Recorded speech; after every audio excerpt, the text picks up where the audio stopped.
You look good though. It's so hot. Just need to pat dry. Skin's looking good today. Eyebrows done. Did you do them yourself? I actually got, done up today. Oh. I was slacking a little bit in New York. Tell me why you got done up today. I don't know. I mean, it's always USA's. I was looking at old photos from last year, and I was like, oh, I look so good. Let me just do a little something for these photos. As you should. Now, everyone knows you just qualified for the next round in the 15. No surprise, though. We knew that was going to happen. That was the plan. Yes. But personal best, did it feel easy? How did it feel? I mean, running-wise, like pace-wise, it was fine. But the actual commotion of the race was not fine. I found myself like going in and out, trying to get into position again and again, I guess because it was a little bit slower in the beginning. And I was like hitting people were clipping on my feet. So, I mean, I guess that's what these vets in the 1500 got. Just a lot more training within the, chaotic race. Is that something that you're used to, all the clutter and clamor going Absolutely on? Absolutely not. I mean, when it comes to the 800, there's a lot of athletes, but 8 at most. And I mean, like, I feel like once we get into position, we're kind of, in line. There's only 2 laps, so there's not much moving and grooving you can get done if you want to expend, without expending your energy. Versus the 15, you got 3 laps, 3 3/4, so there's a lot of time for you to go in and out and, find your position, so that's much different. If you make the team, would you run the 8 and the 15 at Budapest or not? I don't know if I should make you guys go crazy and say yes, or if I should just tell you the truth. Probably not. I mean, I feel like we'll just stick to the 800 most likely. I mean, we just want to do this for training, get over 2 minutes when it comes to running on the track, and that's what we did today, and maybe we'll do it on Saturday as well. Will you run the final? We'll see how I feel tomorrow.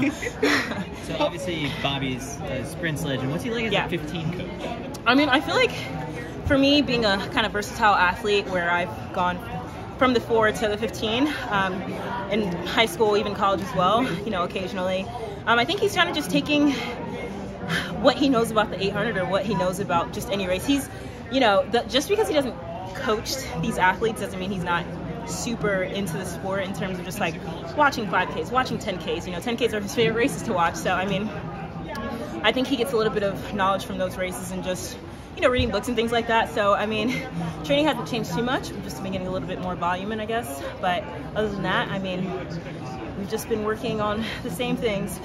He clearly believes in his athletes. Oh, yeah. And he did that interview a couple months back where he kind of put you in a gold medal potential conversation for the 1500. When you see things like that pop up, I guess, and then you see what Faith Kipyegon runs. Oh, yeah. For you, I guess, what do you think of your own sort of potential in the 1500 someday? I mean, I feel like every race, 4, 8, or 15, I haven't gotten my fullest potential out, and I think being with a coach like Bobby, he knows how to get me to that level, and I feel like I'm still kind of an amateur just in terms of reaching my potential, and so I think the sky's the limit. I mean, I feel like, me coming out here PRing by 6 seconds, it's only been, 2 years. I mean, given that's a long time, but that's still a really big jump. And so it just goes for how he knows about, what he knows about track and what he knows about, teaching his athletes about, how to run and things like that. Who brought up the idea of running the 1500 here and maybe in the future? Was that something you brought to him, or was that something he said to you? Yeah, I mean, I think if we don't have to run the 800, we didn't want to run the 800. And I mean, coming here, if I ran an 8, I'd probably run 1 round just to get,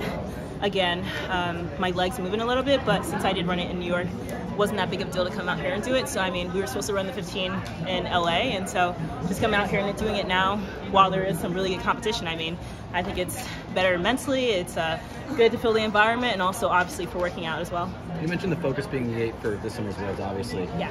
Do you think it's going to be the same next summer, or do you think things could change over the next year? Yeah, things could definitely change next year. I mean, I think this year, just because, again, as I've said multiple times, adjusting to new training, new environment, new everything, and so we kind of just want to keep things of the norm. I mean, doing a 15 is not that crazy because I've done it before. It'd be different if I did a 3K or something, but it's just a 15, and so, I mean, we're just training. We're just doing, we do volume in practice, and so why do it in practice when we could just come out here and do it on the track, And so, yeah, we're just having fun with it. Would you race more frequently if you could? You don't race very much at all. And how does, who makes that decision? Yeah, I mean, this year has been so great for me mentally. I mean, it's just been such a relief. I haven't really put myself out there as much, and I mean, coming into these meets, whether it's a small competition, big competition, there's just so much pressure just overall.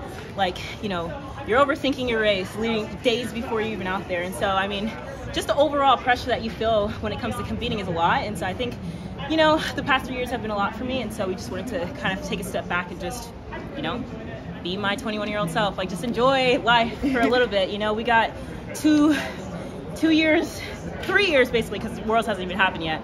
You know, 2 years we're doing championships and championships back to back, and so it's a lot. So I think we just wanted to again take a step back and just enjoy where we were at. You know. I was gonna say, do you, thinking of the training, right? Do you train with anybody specifically, considering you've gone up in distance and most of your crew is sprinters, hurdlers? Yeah, I mean, most of the time, I mean, we're out there ourselves or train, you know, most of the time. But when time comes, Bobby does bring people along who may help us when it comes to training. So it's not always that I'm, you know, out there by myself, but I think a good amount, just because we are the athletes that we are. You know, you can't really fight it too much, just because our team is all versatile. We don't do the same event. But, when time comes and time be necessary, he definitely brings people along for us as well. You've accomplished so many things in the sport so far. Like, you're still young, kind of thing. So what else do you want to do to kind of switch it up for yourself? Because, you know, if you just keep winning gold medals, like, I just feel like you just want something else to do. I think the same thing. Obviously, world records are the next thing when it just comes to the 800 at least. But then again, the 4, we can always go back to the 4, and we can always go up to the 15. So, I mean, I think at this point, we're kind of just fidgeting around, seeing what we like best and seeing where it can take us and where we see most of our potential in. And again, next year could be 4.8, it could be just 8, it could be 8.15, who knows? But I think because I haven't reached that potential in any of these races yet, or these events yet, I think we just have a lot to kind of peel back and just see what I can do. And I don't know, whatever Bobby says, I'll do. And I think it'll be pretty fun to discover as well. The last question I got for you is a little less track related, but you already know you're Miss Fashionista, and you said that that's one thing that you've been kind of into while you've been focusing on yourself this past season. And I know you probably heard of the walk-ins this week. Oh my God, so are we participating? Like, what's up with that? I don't know. I didn't pack any clothes to walk in because I didn't think about it until I got to the airport. It's Forever 21 up the street. Yeah, but Forever 21 is not going to give what I need to give, even though I can put an outfit together with anything. But, you know, if I'm going to pop out and, like, show myself and it be all over the internet, I need it to be stunning, you know? I need it to be, if there was something above A+, that's what I need it to be. But there's not, so if somebody could drop a box of, like, clothes that you would wear, where would it come from? Where would the box need to be from? I don't know, some amazing stylist or designer. I'm not sure who, but I'm not really a brand type of person, but it has to be something popping, something that has definitely sparkles, because I love sparkles. Some hills, of course, but I don't know, anything now to just pop me out. I need a hairstylist also and someone to do my makeup, so we just need the whole package, and I don't have the whole package right here, so we may have to wait until next year. Why did you decide to change coaches after last season? I think it was just time for a change. I mean, I spent my second year still at the university, and the opportunity to be with Bobby came up like after Worlds, and so I thought it was a really great idea just to kind of see where I could go when it comes to the 800, 400, 1500, just see where training could take me when I did new environments, and also get into a more, I guess, professional environment versus being in a college area.